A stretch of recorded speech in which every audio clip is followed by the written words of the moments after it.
Dobroveče, poštovani gledaoci, dobrodošli u još jedno izdanje emisije Razgovor s povodom, a s povodom vaš i naš gost ove večeri je Predrag Mitrović, magistar Predrag Mitrović, doktorant na Ekonomskom fakultetu u Nišu i član rukovodstva pokreta Dveri. Ja vam želim dobroveče i dobro nam došli. Bolje vas našao.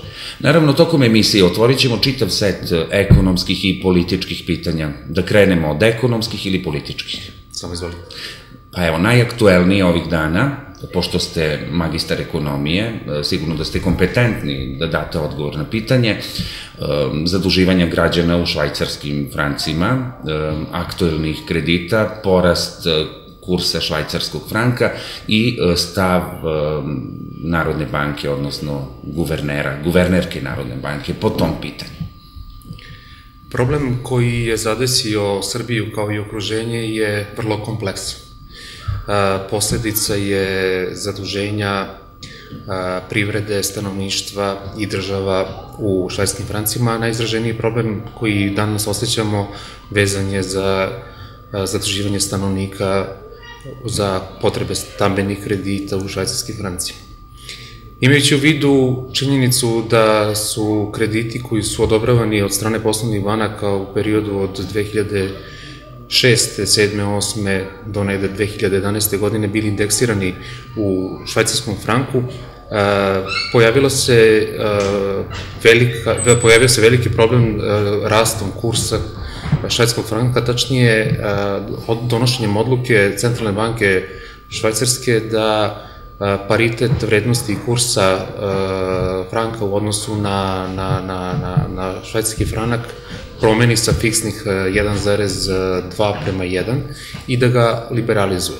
Tačnije, povod za te promene i suspendovanje takve odluke bila je odluka Centralne banke Evropske unije da dodatno doštampa 1100 milijardi eura zarad pokrića velikih deficita unutar Unije.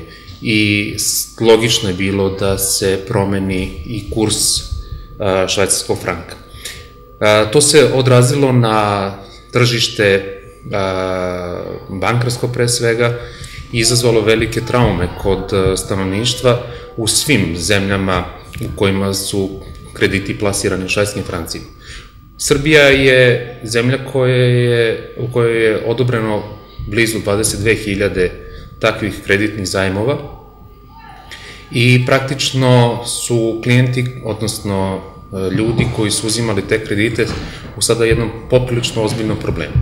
Ali ne samo da su u problemu klijenti koji su uzimali kredit, u problemu su i poslovne banke, u problemu je i sama država. U javnosti se već špekuliše, stavljaju se na stranu jednih, drugih ili trećih, ali je rešenje problema poprilično kompleksno, kao što sam kazao, a optimalno rešenje je samo ono koje će uspeti da udovolji praktično interesima svih u ovom nezahvalnom poslu. Što znači, hoćete da kažete da je jako složena situacija i da treba poći od naših specifičnosti, da ne možemo rešavati situaciju po uzoru, na primer, na Hrvatsku ili Mađarsku. Upravo tako. Niz specifičnosti srpskog bankarskog tržišta u odnosu na tržišta u okruženju, imajući u vidu da su te dve države članice Evropske unije, da je jedna raskinula ovaj odnos sa Međunarodnim monetarnim fondom. Znači, i one specifičnosti koje mi imamo u našem bankarskom sistemu su takve da moramo da iskoristimo sve ono što je u domenu legitimnih ovlašćenja Narodne banke i dobre volje poslovnih banaka i klijenata da se taj problem razreši. Šta bi konkretno tu trebalo preduzeti? To je jedan poprilično ozbiljan problem koji treba da se sagleda iz više uglova i taj problem je utoliko teži ukoliko imamo u vidu činjenicu da je tih 22.000 ljudi praktično deo srpske populacije koje je mlađe dobi. Praktično su to ljudi koji su uspeli da ispune one preduslove koje su poslovne banke tražile za kredite od 25 godina, praktično otplate, to su ljudi koji su u momentu otplate trebali da budu mlađi od 40 godina života. Znači, to su ljudi koji su zasnovali porodice, ljudi koji su u radnom odnosu i praktično taj najvitalniji deo ove populacije je sad u poprilično ozbiljnom problemu rasnog kursa i nemogućnosti da otplaćuje dalje te anuitete, pre svega iz razloga što je u velikom broju slučajeva rastom kursa rata u toj meri porasla da ona sada prevazilazi i visinu zarade tih ljudi. Specifičnost sa one strane koju sada u ovom slučaju često napadaju, a to su poslovne banke, je takva da je bilansna aktiva poslovnih banaka upravo zbog rasta kursa u švajcarskom franku prenapumpana i ne oslikava realnu vrednost nekretnina koje su kupljene za iznos kredita koji su odobrene poslovne banke klijentima i svaka ispravka vrednosti će zahtevati poprilično velike gubitke poslovnih banaka. Da li je dovoljan odgovor guvernerke Jorgovanke Tabaković da se klijent treba dogovoriti sa bankom? Ja sam zabrinut takvim stavom guvernera, kao i stavom predsednika Saveta guvernera Narodne banke, kojim oni jednostavno izlazići u susret nekom neoliberalnom stavu, čak i ljudima koji su ovih dana posećivali državu Srbiju, pre svega misleći na predstavnike Evropske banke za obnovu i razvoj, koji su izneli svoj stav da država jednostavno ne treba da se meša u problem između privrede, odnosno klijenata i poslovnih banaka, je poprilično neodgovoran. I ja sam stanovišta da čak i javnost treba da bude upozorena samo u jednom poprilično interesantnom segmentu, a to je, ja ću vam pročitati naime deo zakona o Narodnoj banci koji je definisao obaveze Narodne banke u smislu očuvanja stabilnosti finansijskog sistema Srbije, gde se kaže: pod finansijskom stabilnošću Narodna banka podrazumeva da finansijski sistem, finansijski posrednici i tržišta, finansijska infrastruktura omogućava ne samo efikasnu lokaciju finansijskih resursa i ostvarivanje ključnih makroekonomskih funkcija u normalnim uslovima, već i u uslovima finansijske neravnoteže ili potresa u domaćem i međunarodnom okruženju. Znači, imajući upravo u vidu te potrese u međunarodnom okruženju, naglašavamo da je zakonom definisana obaveza Narodne banke da se uključi u rešavanje problema otplate kredita indeksiranih švajcarskim francima. Imajući sve to u vidu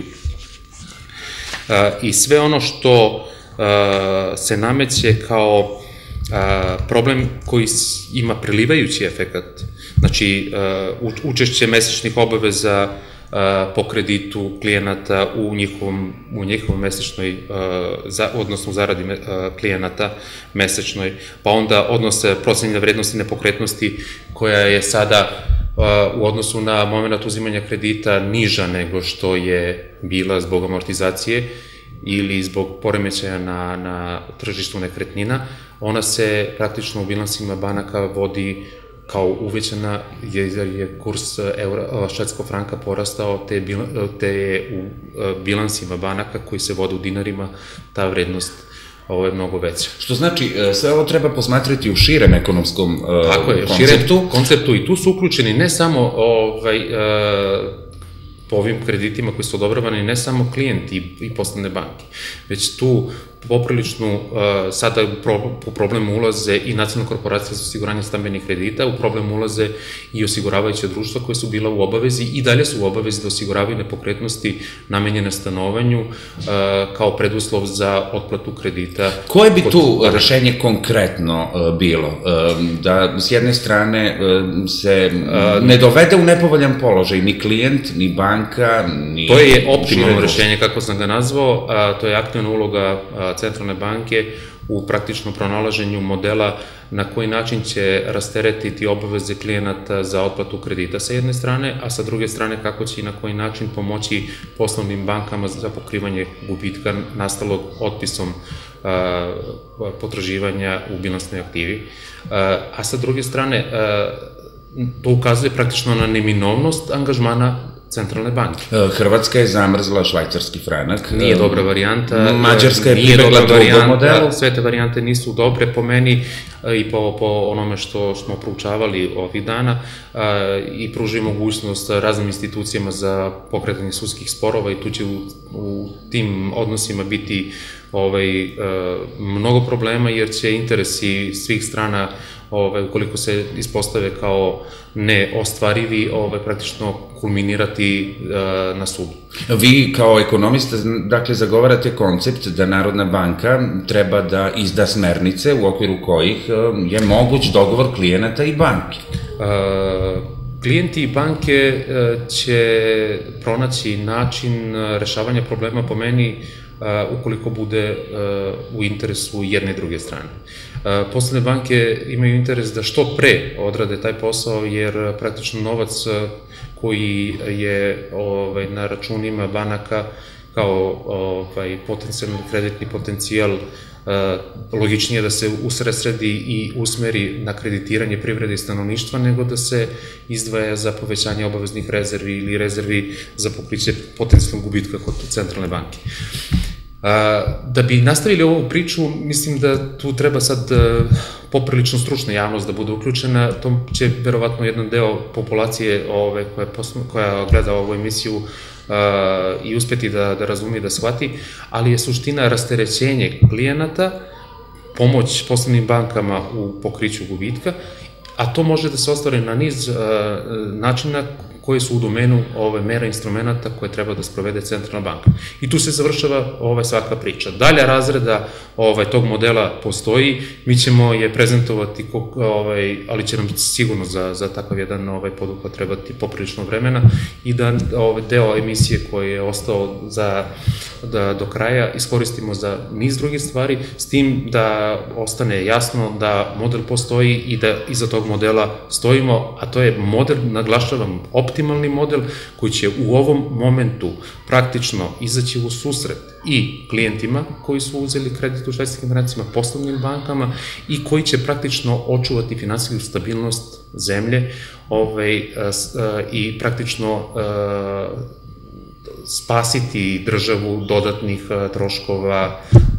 troškova po tim pitanjima. Jer se dosad sve ono što je išlo kao problem u funkcionisanju ili kod gašenja poslovnih banaka u Srbiji, išlo je na teret budžeta. Sve su to bile radnje koje su praktično dovele do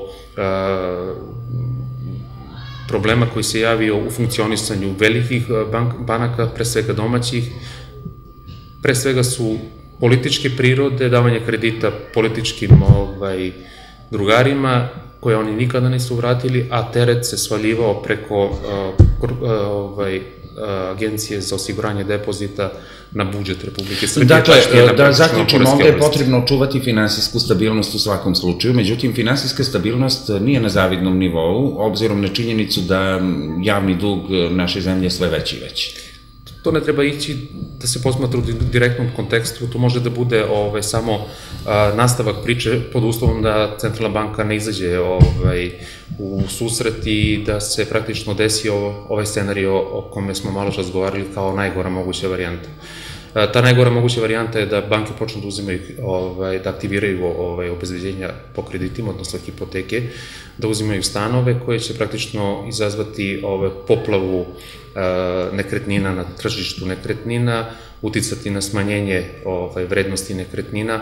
S druge strane će ukočiti kompletnu stanogradnju i sve one privredne delatnosti koje su vezane za industriju stanogradnje i napraviti jedan opšti haos.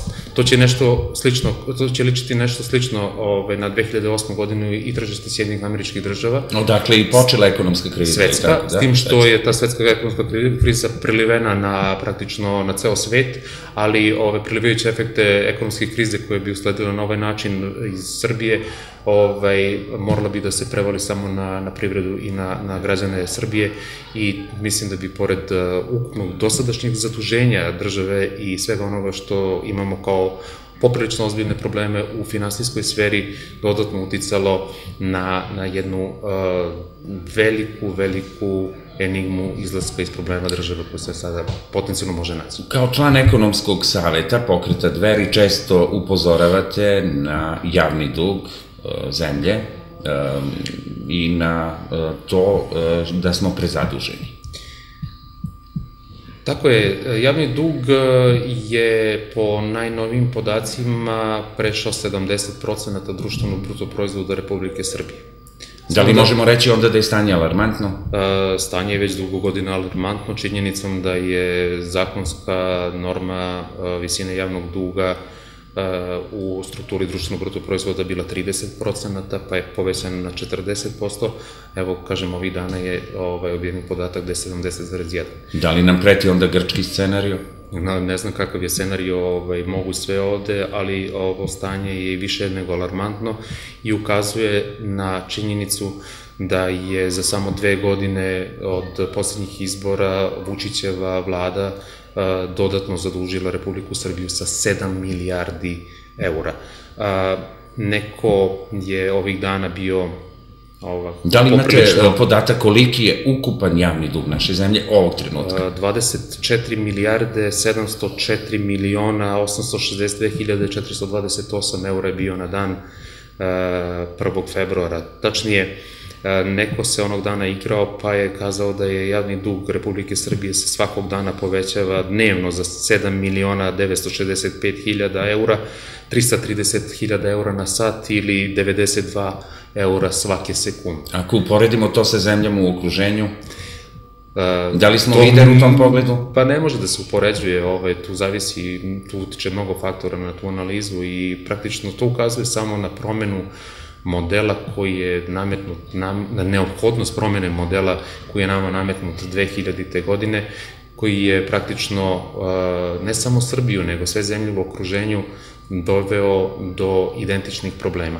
Govorimo o neoliberalnom konceptu, ili tako? Tako je, i taj neoliberalni koncept ekonomske politike oličen u takozvanom Vašingtonskom konsenzusu je poprilično jedna interesantna priča svedena samo na 3 postulata koji su uništile mahom države koje su i onako ranjive sa neizgrađenim tržišnim i pravnim sistemom ušle u proces tranzicije, misleći pre svega na postsocijalističke zemlje. Sam koncept neoliberalne ekonomske doktrine zasnovao se samo na 3 bitna postulata, to je stabilizacija, liberalizacija i privatizacija. Stabilizacija je bila vezana za monetarnu politiku i stabilizaciju kursa pre svega, liberalizacija je bila svedena praktično pod onom lepom pakovanjem protoka robe, rada i kapitala među zemljama kao lepo zamišljena, ali to očigledno ne važi za sve zemlje, jer pođemo sami od sebe, mi našu robu ne možemo tek tako lako plasirati na tržište Evropske unije, jer nam nedostaje niz sertifikata ili ne znam čega sve već, a sa druge strane ta roba koja dolazi sa strane je ona koja je uništila domaću privredu i praktično enormno napravila enormnu nezaposlenost u Srbiji, jer građani moraju da budu svesni svakog momenta da kada se kupi neka roba koja je inostrano porekla, vi ste tog momenta vašim novcem nagradili rad neposrednog proizvođača nekoga van Srbije. I ako nekome nije jasno, krilatica kupujte domaće, pre svega je bila vezana upravo za to da se kupovinom domaćih proizvoda nagradi rad domaćih proizvođača i pomogne razvoj domaće privrede. Ali neko bi rekao mi, tako reći, sve manje i manje imamo domaćih proizvoda. Pa naravno, kad smo uništili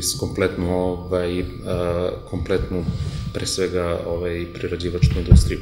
Naravno, ostala je moja omiljena tema kao treći postulat neoliberalnog koncepta, to je privatizacija o kojoj ne želim sada da govorim, jer ako uđemo u polemiku privatizacije, mislim da će ova emisija trajati poprilično dugo. Kako ocenjujete aktuelne mere štednje vlade Srbije? Kažem I opet, da li one imaju efekta? Naopaka ekonomska politika u svakom segmentu. Ono što bi po meni bilo efikasno u ovom momentu je možda i revolucionarno u odnosu na dosadašnju praksu, odnosno praktično bi trebalo da bude ono što će ići u prilog povećanje platežno sposobne tražnje, to jest da se svi porezi, počeo od PDV-a pa i nekih drugih poreskih obaveza smanje, a ne da se povećavaju. Da li to znači povećanje potrošnje? Sa smanjenjem praktično poreza bi robe i usluge na tržištu bile jeftinije, a sa druge strane bi platežno sposobna tražnja koja je ograničena praktično visinom primanja ili praktično ovim merama sada države dovela do povećanja potrošnje.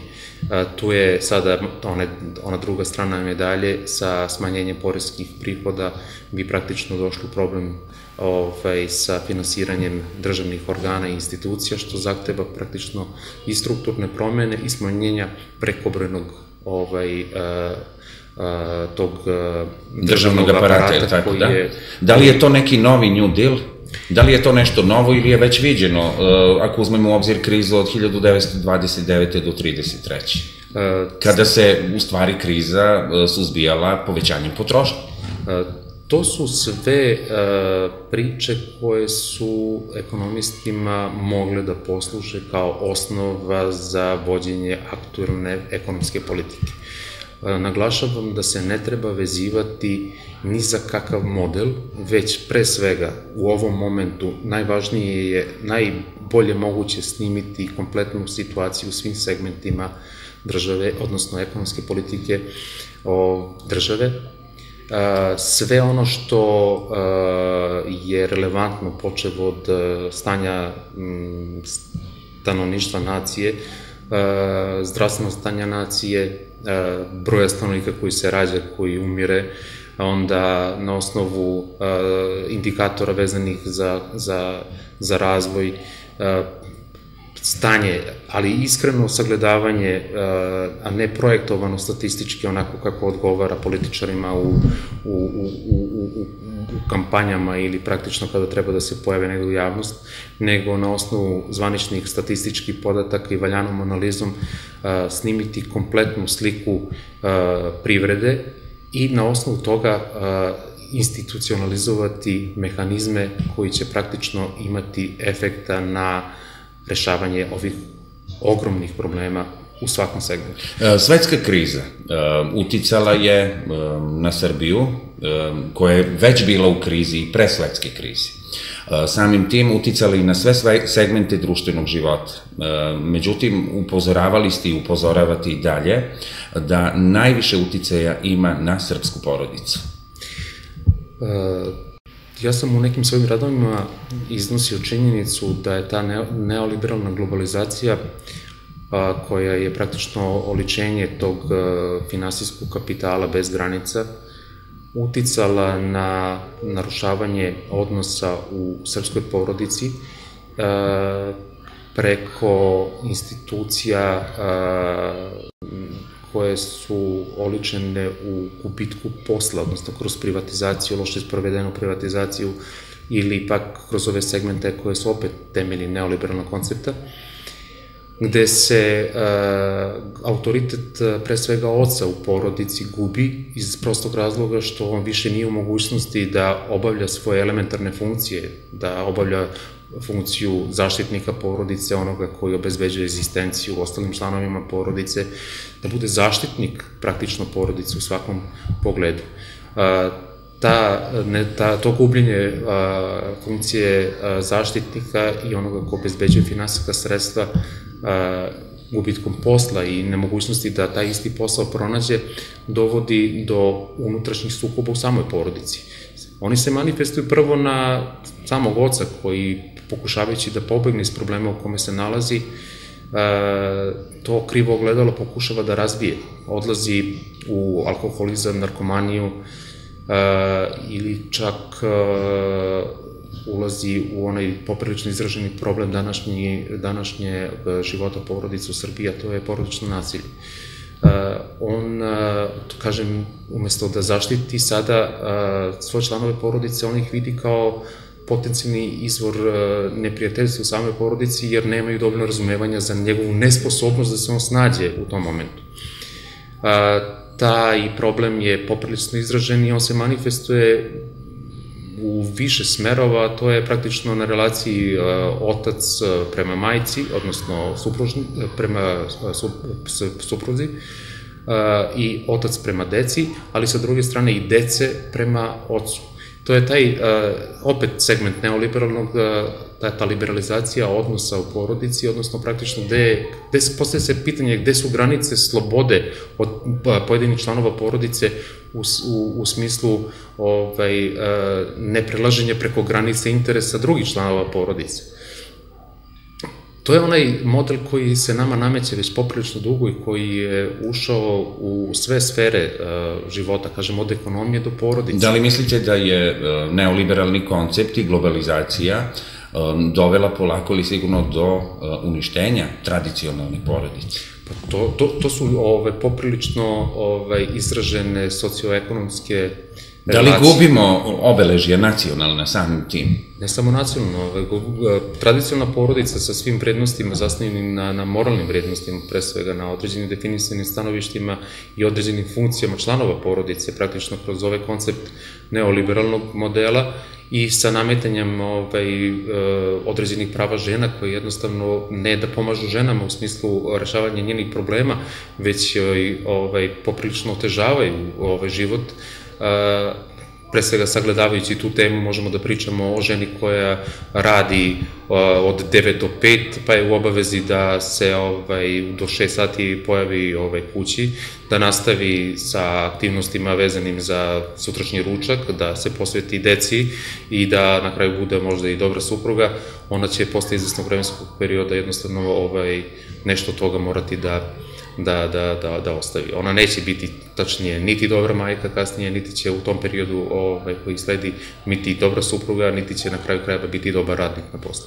Ženi su nametnuli poprilično veliki teret koja ona u ovom momentu i bez zaštite, institucionalne zaštite države jednostavno ne može da podnese. Ukazujete na problem. Koje su konkretne rešenja koja nudite? U ovom segmentu? U segmentu porodice? Da. U segmentu porodice... To je vaš stav, ali i stav Pokreta Dveri, tako je. Što je utkano u program i politički i ekonomski. To je tako. S tim što je mnogo tema na koje može da se razgovara kada je odnos porodice i ekonomije u pitanju. Upravo to, što je usko isprepletano. Ja bi to proširio na jedno naše poprilično ozbiljno stanovište koje već 2 godine kao određene predloge mera pokušavamo da instruiramo u javnost kako bi se o tome govorilo, a to je donošenje zakona pre svega o prezaduženim porodicama. Znači, vraća se delom i na pređašnju priču. Da, na ono prvo pitanje koje smo otvorili. Tako je, na prezadužene porodice, gde je praktično upravo ovim pristupom izmirenja obaveza i duga, ali samo prema građanima, ogroman broj ljudi u problemu, jer niko od njih ne, od strane države praktično i zakonodavaca, ne na adekvatan način posmatra taj problem, sagledavajući samo obaveze građana prema državi ili prema javnim službama, institucijama i tako dalje, ali nikako se niko nije do sada poprilično zabrinuo za obaveze države, preduzeća u stečaju i likvidaciji prema građanima. Vi ste sada u problemu kao građanin zato što jednostavno ne možete da izmirite svoje dospale obaveze po kreditu, platite porez ili električnu energiju iz razloga što vama nije isplaćena zarada za 20 meseci, za 15 meseci, nisu vas sagledali činjenicom da ste ostali bez posla ili ipak da jedan taj segment na valjan način bude razmotren. Ali niko tu neće progledati kroz prste. Naravno, od građanima niko neće da progleda u prste, jer sistem tako definisan i ustrojen. Znači, mi ćemo gledati da zarad pokrića obaveza po kreditu uzmemo nepokretnost klijentu koji je uzeo kredit, onda za neplaćenu električnu energiju prodaćemo mu imovinu ili kuću u krajnjoj instanciji, bez obzira na činjenicu da država ili pak preduzeća kojima je on radio i bio zaposlen, njemu duguje određenu svotu novca. Kao rešenje tog problema mi smo izneli model rešavanja tog problema, a on se sagleda jednostavno u kategoriji uvođenja ličnog stečaja. Znači, da se u datom momentu utvrde obaveze koje vi imate prema državi i prema svojim poveriocima, ali sa druge strane da se utvrde i vaše potraživanja od vaših dužnika i da na osnovu toga se napravi adekvatan model otplate dugovanja koje će pod određenoj dinamici i u savet sa svojim stečajnim upravnikom praktično doći do rešenja problema, odnosno izmirenja obaveza prema vašim poveriocima i jednostavno eliminisanje obaveza, odnosno praktično negiranje onoga što su obaveze prema vama. I to je model koji praktično na sve moguće načine govori da je najveći problem u ovoj zemlji primjena tog neoliberalnog modela ekonomske doktrine. Na početku emisije, ja i u najavi sam rekao, krenuli smo od ekonomskih pitanja, ali je neizbežna politika. Tako da se polako ali sigurno u toku razgovora prebacujemo sve više i više na politički teren. Član ste rukovodstva pokreta Dveri, član ste ekonomskog saveta, saveta za porodicu. Dakle, ne možemo, a da ne spomenemo program Dveri. Okosnica ovog programa je nacionalna ekonomija, očuvanje punog suvereniteta naše zemlje i anti-evropska politika. Politika koja je dijametralno suprotna evropskim integracijama, odnosno Evropskoj uniji. Pa, rešavanje problema opstanka nacije je praktično po nama usko vezano sa konceptom izlaska iz problema u kome se nalazimo. Da, zato smo i otvorili čitav set ekonomskih pitanja, da bismo mogli gledalci da uvedemo u problematiku. Ono što želim da upoznam javnost je činjenica da smo mi juče... Vi ste novi ekonomski program i novi politički program. To su mere koje smo dali kao predlog za izlaženje države iz problema koje bi možda pod najhitnije trebalo realizovati, a to je hitno početi pregovore o otpisu takozvanih nelegitimnih dugova i zaustaviti dalje zaduževanje kod MMF-a, Svetske banke i drugih, mi smo ih nazvali zelenaškim institucijama. Tu ću vas zaustaviti na trenutak, da? Što zaduživanje pod pritiskom i ucenama jednako može da se definiše kao zelenaško kreditiranje. Tu ću vas zaustaviti na trenutak. Sve ovo podsjeća na program Siriza u Grčkoj. Koliko je sličan ovaj konceptu grčke Sirize? Pa možda da smo imali tu sreću i da je uspeo narod da nas čuje pre svega u izbornim kampanjama, da bismo mnoge stvari ulaskom u Skupštinu 2012. ili 2014. godine ispravili ili praktično onemogućili vlade koje su tada bile došle na vlast da nastave sve ono što su Demokratska stranka, Mlađan Dinkić i revolucionari od 2000. godine na ovamo uradili. Nažalost, pod jednom zabranom u medijima, pojavljivanjem na nacionalnim frekvencijama, ignorisanjem od strane vlasti zarad očuvanja njihovih, pre svega ličnih i partijskih interesa, mi nismo uspeli da prezentujemo sve ovo široj populaciji i narodu, ali je to došlo do izvesnog broja ljudi koji su zdušno podržali pokret Dveri. Nažalost, kažem, mi nismo imali dovoljno sreće i bili smo praktično onemogućeni da na valjan način iznesemo tu pravu istinu javnosti. Siriza je imala tu sreću i ono što je Aleksis Tsipras uradio je prosto rečeno, samo u jednoj rečenici definisano, a to je da oni ne žele diktat Evropske unije, MMF-a, Evropske centralne banke. Da li će oni istrajati na svom putu? Pa ja se iskreno nadam da hoće, jer to pokazuje na sve one bitne postulate pokreta Dveri govoreći o sabornosti. Ovde je sabornost u Srbiji pogažena, radi se na razbijanju svih značajnih grupa pa i porodice kako bi pojedinac, odnosno individua, što lakše obstruirala, oblikovala i usmerila u željenom pravcu od strane političara, pre svega kroz medije, pa čak mogu da kažem i način i sistem obrazovanja.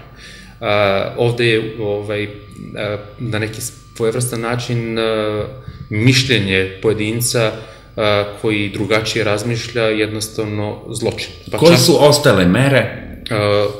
Kada govorimo o Sirizi i ovome, želim samo da naglasim da je u periodu koji sledi jedna bitna aktivnost pokreta Dveri vezana za saradnju sa sličnim političkim organizacijama u okruženju, pre svega, kažem, u Bugarskoj, u Grčkoj, u Bosni i Hercegovini, tačnije Republici Srpskoj, pa čak i sa Hrvatima na temu problema neoliberalnog i izraženja. Da li to znači da se napušta koncept desnice i da se polako objedinjuju snage sa nekim drugim, možda krajnjom levicom? Koncept desnice vezan za pokret Dveri je jedno interesantno tumačenje, jer bi ja praktično, kada govori o pozicioniranju samog pokreta Dveri, njega pozicionirao na sledeći način. Mi smo pokupili sve najbolje iz tradicionalne srpske desnice i pokupili sve ono najbolje iz tradicionalne srpske levice. Sa tog aspekta posmatrano, pruža nam se mogućnost saradnje sa svim političkim organizacijama u Srbiji, pre svega sada govoreći, koje žele saradnju po određenim pitanjima koje smo mi čak i definisali i na njima počeli da otvoreno sarađujemo sa Demokratskom strankom Srbije i sa još nekolicinom pokreta, pre svega aludirajući na nezavisni intelektualci. Spomenuli ste nezavisni intelektualci, međutim u tom konceptu i u kontekstu svega toga, da li krenuti od lokalnog ka globalnijem ili obratno? Dakle, imamo u vidu pokrete na lokalu, političke stranke koje su lokalno orijentisane. Da li tu možda vidite snagu za delovanje? To je jedna druga tema, čak i odluka pokreta Dveri da možemo da sarađujemo sa svim političkim opcijama na lokalu, jednostavno prošla tako neopažena iz prostog razloga što smo mi sve vreme od postojanja na ovamo sprovodili politiku pomirenja, praktično saradnje među svim političkim strankama i partijama i sa ljudima iz raznih političkih opcija, pre svega sa onima koji se nisu u procesu tranzicije okaljali ili učinila određena krivična dela. S kim biste na lokalu sarađivali najrađe? Ono što svako treba da shvati u ovom momentu je da koliko god okupili sve što imamo najbolje iz svih političkih stranaka u Srbiji i na lokalu, govoreći, bit će nedovoljno da izađemo iz problema u kome se nalazimo. To mora da bude svima jasno. To upućuje na saradnju i upućuje na mogućnost valorizacije pre svega znanja ljudi koji žele da uđu u problem rešavanja nagomilanih problema, a to su mahom ljudi koji su do sad bili izuzeti iz politike jer jednostavno nisu hteli da se mešaju niti ulaze na političku scenu koja je okarakterisana kao prljava. I mnogi dobri kadrovi su jednostavno sklonjeni i po političkoj osnovi da jednostavno ne bi smetali u interesima određenih političkih krugova. Otvoreni smo za saradnju sa svima kojima je u interesu opstanak naroda. Kada govorimo o lokalu, pre svega hoću da kažem vezano za jug Srbije koji je najugroženiji u svakom mogućem segmentu, počev od broja stanovnika, opadanje broja stanovnika, povećanje smrtnosti, migracija stanovništva prema većim centrima, ostavljanje velikih resursa neiskorišćenim, počev od obradivog zemljišta, urušenih fabričkih potencijala, kapaciteta i svega onoga što jednostavno ide, što jednostavno golim okom možemo da vidimo. Znači, ovde je neophodna saradnja među ljudima koji moraju da definišu određene primarne ciljeve koji moraju da budu vezani na određenim stanovištima u smislu saradnje, ali i principa koji će biti praćeni u domenu sprovođenja tih strategija, jer možemo se dogovoriti po ko zna koji put sa nekima, a da u momentu realizacije ono ostupi od dogovora vođe nekim ličnim interesima i interesima političkih strana. Često se čuju mišljenja i političkih stranaka i nezavisnih intelektualaca da zapravo u Srbiji više nema opozicije. Opozicija u pravom onom smislu postoji i mogu otvoreno da kažem da ona i izuzetno kvalitetno deluje, ali smem i da zamerim medijima da jednostavno ne prate dovoljno sve ono što radi prava opozicija. Kad kažem prava opozicija, pre svega mislim na pokret Dveri i patriotski blok koji je sada zaživao po takođe određenim postulatima i po određenim pravilima. Jednostavno se spinuje u medijima toliko da se pokrije sve ono što ne treba da se vidi i da se promoviše nešto što jednostavno ne postoji.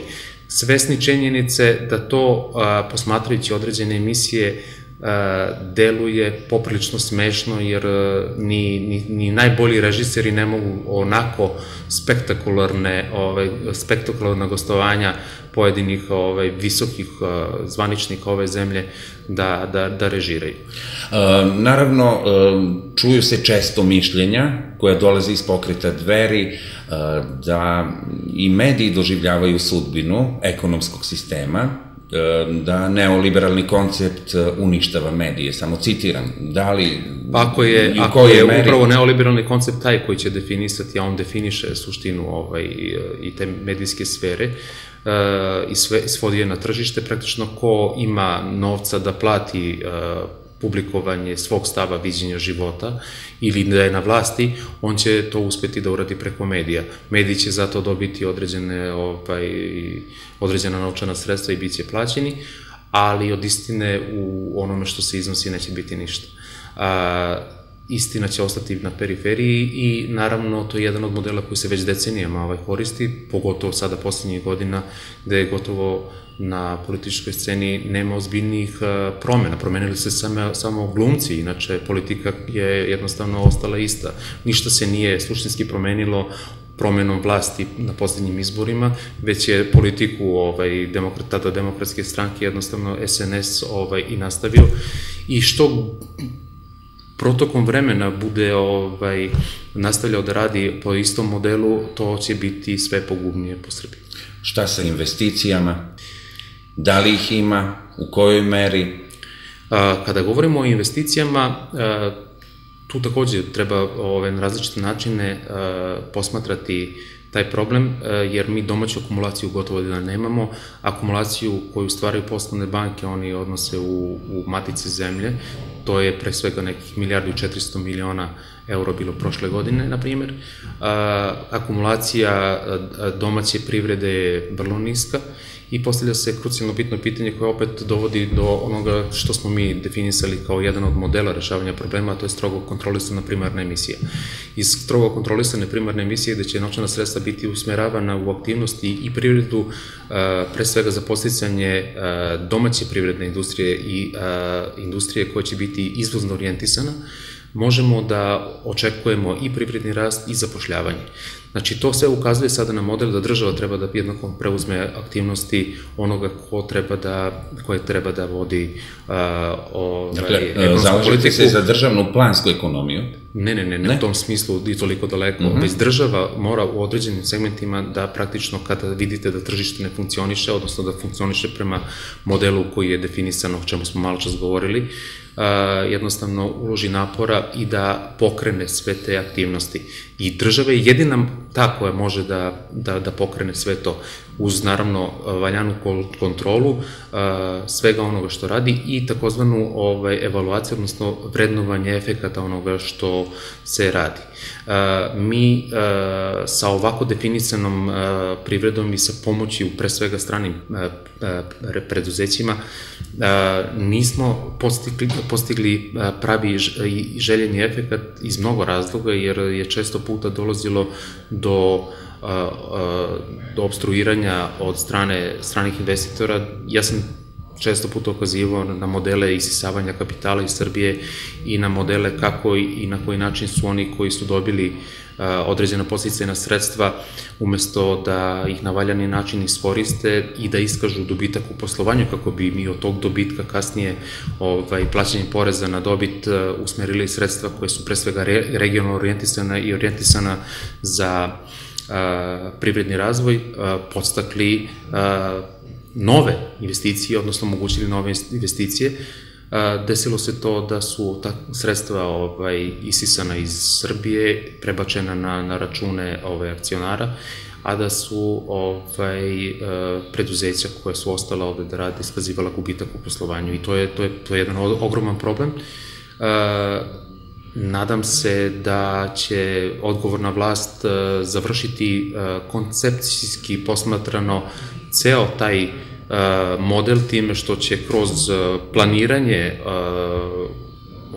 privrednog razvoja, zatim sprovođenje privrednog razvoja, mere koje su vezane za monitoring, odnosno praćenje tih efekata i na kraju vrednovanje tih efekata, da jednom za sva vremena definiše šta se u ovoj zemlji isplatilo, šta se nije isplatilo, šta je dobro, šta nije dobro, ono što je dobro dajte da ga podstičemo, ono što ne valja dajte da menjamo. Po ovom modelu koji imamo, mi jednostavno imamo sve do vrednovanja i merenja efekata i tu se završava svaka obaveza države. Opet u skladu sa neoliberalnom modelom vezanim za deregulaciju, odnosno stanovišta po modelu da se država ne treba mešati u privredne tokove i da treba da se sve pusti da ide svojim tokom. Da se vratimo pokretu Dveri, programskim načelima. Pokret Dveri je lider nacionalnog bloka, možemo slobodno reći. Sa vama je DSS, ko vam se priključuje? Tu su nezavisni intelektualci i mislim da će ovih dana biti sa još nekim pokretima uspostavljena saradnja vezana za onih 10 tačaka koji su najvažniji u programskim načelima pokreta Dveri, oko kojih smo se složili sa ovim ostalim političkim subjektima. Da ne pomenem najvažnije, to je neulazak u Evropsku uniju, jer je Evropska unija praktično olečenje ovog modela, naravno na našu štetu, a na njihovu korist. Dalje, neulazak u NATO integracije, otvaranje prema Ruskoj federaciji u pogledu mogućnosti izvoza plasmana domaćih proizvoda i patriotske ekonomije o kojoj smo sada govorili vezane za mogućnost finansiranja i pomoći pre svega domaćim privrednicima i domaćoj proizvodnji, koristeći domaće resurse kojima raspolažemo i koje ne koristimo, pre svega aludirajući na ogroman potencijal u poljoprivrednoj proizvodnji, na potencijal ovih fabrika za koje država očigledno ovakva kakva jeste i sa ovim ljudima kakvi jesu, nema rešenje da pronađe modus kako da preduzeća pokrene. I oni su opet, vidite, u stanju da čak i 15.000 eura, kao u svoj slučaju u FAP-u, daju stranom investitoru po modelu neoliberalnom, kako bi pokrenuo proizvodnju i našao, pomogao, po znacima navoda, izlazak iz siromaštva. Vremena malo, tema za razgovor dosta, jedna poruka za sam kraj. Ono što moramo svakako da uradimo, ja se izvinjavam, Bato, to moram da kažem, da ponovo donesemo, dakle, zakon koji će uvesti sve vrste carinskih i vancarinskih mera na zaštiti domaće robe, kao vid zaštite domaće proizvodnje, da se uvede progresivno oporezivanje najbogatijih uz onaj dodatak vezan za donošenje zakona o utvrđivanju porekla imovine. Neophodno je doneti zakon o prezaduženim porodicima, ono što smo govorili malo čas,